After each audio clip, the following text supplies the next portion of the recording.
ఓం శ్రీ సాయిరామ్. శ్రీమద్ భగవద్గీత 4వ అధ్యాయంలోని 13వ శ్లోకం గురించి ఈరోజు తెలుసుకోబోతున్నాం. సాయిరామ్.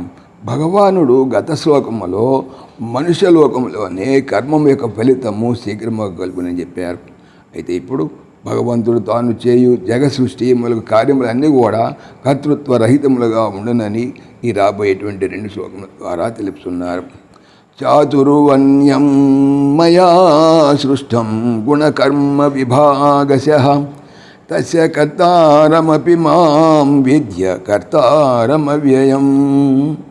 చాతుర్వర్ణ్యం 4 వర్ణములను గుణకర్మ విభాగశః సత్వాది గుణముల యొక్కయు ఆ గుణముల వలన కలిగేటువంటి చేయబడి కర్మల యొక్కయు విభజన అనుసరించి మాయా నా చేత సృష్టింపబడినది తస్య దానికి కర్తారం అపి కర్తనైనను మాం నన్ను అకర్తారం కర్త కానివానిగాను అవ్యయం నాశనము లేనివానిగాను లేక నిలుగానుగాను విద్ధి ఎరుంగుము. తాత్పర్యం బ్రాహ్మణ క్షత్రియాదులను 4 వర్ణములు సత్వాది గుణముల యొక్కయు ఆ గుణముల చేయబడు కర్మల యొక్కయు విభాగము అనుసరించి నాచే సృజింపబడినవి. వారికి నేను కర్తనైనప్పటికీ అనగా ప్రకృతికి అతీతుడనవుటచే వాస్తవముగా నన్ను అకర్తగాను నాశరహితునిగాను ఎరుంగుము అనగా నిర్వికారునిగా ఎరుంగుము.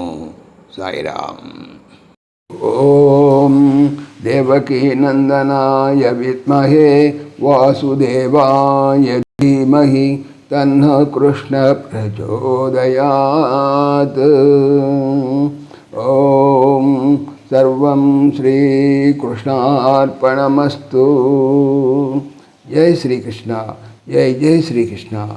ఆత్మీయులకు మనవి, శ్రీకృష్ణ పరమాత్మ ఈ ఛానల్తో పాటుగా అనంత మహిమల శ్రీ సత్యసాయి అనేటువంటి మరొక యూట్యూబ్ ఛానల్ చేయిస్తున్నారు. దీనికి సంబంధించిన లింకు డిస్క్రిప్షన్లో చూడవచ్చు. జై శ్రీకృష్ణ. జై శ్రీకృష్ణ.